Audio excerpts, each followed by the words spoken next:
Eo amin'ny tontolon'ny tanora sy fandraharahana kosa no anoizantsika ny fampahalalam-baovao maro ary saika ny tanora malagasy rehetra moa no tsy anasa amin'izao fotoana izao. Io moa nikatra tao anatin'ilay hetsika antsoina hoe acces business to youth izay nikarakarain'ny CNJ sy ny ajad ary ny université ilay.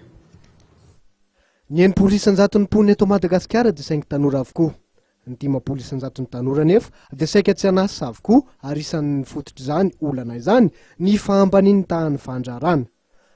Io ny fantatra nandritra ny valan-dresaka fampahafantarana ilay hetsika mahay mponina acces business to youth izay karakarain'ny CNJ, ny fikambanana tanora ajad ary ny université ilay io maraina io dia tsy ampefilo. Ho tanterahana etsy amin'ny lapan'ny fanatanjahantena etsy Mahamasina ny 12 Desambra ho avy izao ity hetsika mahay mponina ity izay tafiditra indrindra ao anatin'ny famelomana indray ny toe-karena eto Madagasikara. Tetika asa natolotra zareo tao dia mitondra ny anarana hoe ABY acces business to youth, zany hoe accès des jeunes aux investissements. Ka zareo zany dia isitona ny tanora ohatra azy hianatra mandraharaha fa mandraharaha vetrany. Zareo dia efa misy traikefa kely efa vitany reo ajad amin'ny alalan'ilay projet ABY. Efa navita zareo nampamolavola tetikasa na tanora dia namory olona malagasy manana tahirim-bola na hoe investisseur direct malagasy zareo.